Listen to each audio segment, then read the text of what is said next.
Привет всем! Меня зовут Наргиза.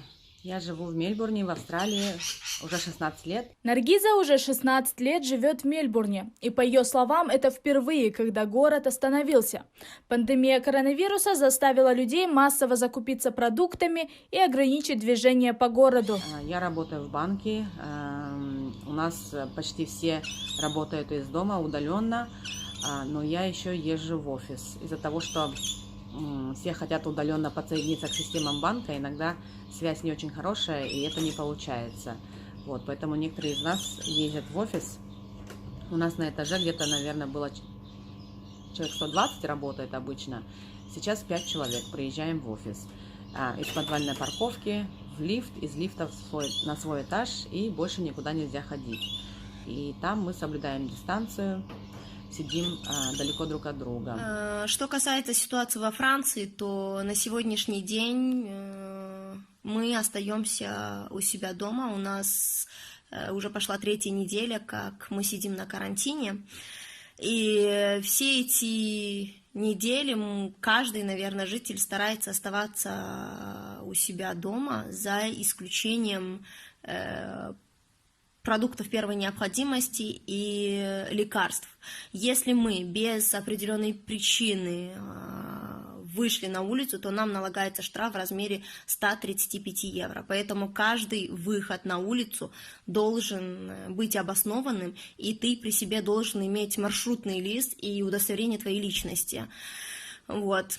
Что касается заработных плат, то как нам и обещало государство и президент Макрон, наши заработные платы сохранились в полном размере. Это соцвыплаты тоже, они сохранились, как и было до карантина. Привет из Сингапура. Хочу рассказать вам вкратце, что происходит здесь. Полного закрытия здесь пока нету.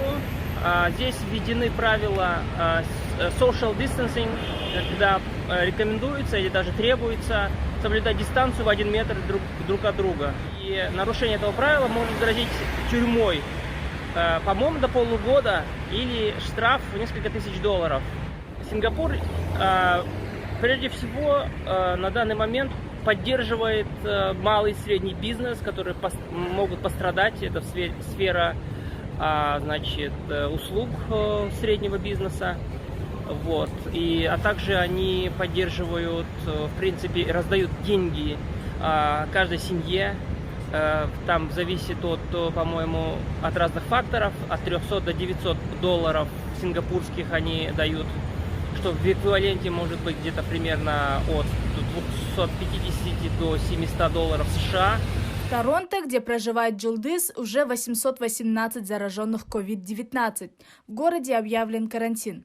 В привычных многолюдных местах нет никого, транспорт пустует. Здесь народ, как говорит сама Джилдыз, уважительно относится к просьбе властей не выходить на улицу и соблюдает все предписания. Всем привет, меня зовут Джилдыз Урумова. На сегодняшний день я нахожусь и проживаю в городе Торонто, где у нас уже 818 зараженных. Поэтому я сижу дома целыми днями, учусь дистанционно. Решила остаться в Торонто, чем поехать домой в Бишкек, потому что я считаю, что здесь безопаснее и медицина в Канаде намного лучше.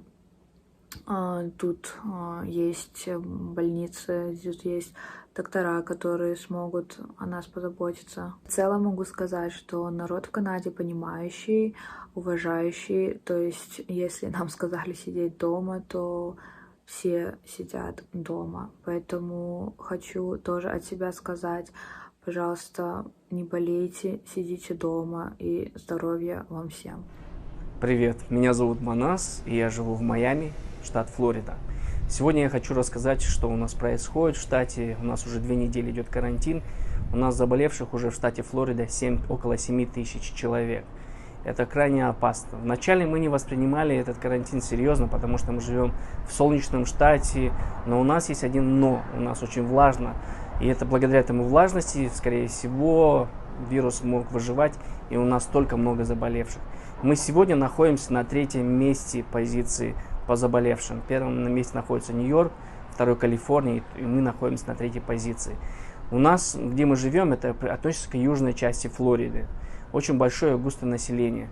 Вначале, конечно, это было все безобидно. Сначала было по десяток человек, добавлялось каждый день. Но сейчас практически около 1000 человек заболевает каждый день. У нас начало карантин продлили на 1 неделю, но сейчас, скорее всего, это будет до конца апреля. Как это сказывается на нас? Это сказывается очень сильно, потому что большинство людей в Америке, а именно в штате Флорида, занимаются своим личным бизнесом. Из-за того, что люди не могут ходить на работу, получать зарплату, у нас получаются очень серьезные экономические последствия. На сегодняшний день практически на каждом уровне, на федеральном, на штатовском и на городском уровне все идут навстречу. Во-первых, каждому человеку, скорее всего, будет выдан субсидия безвозмездная от 1000 до $1500.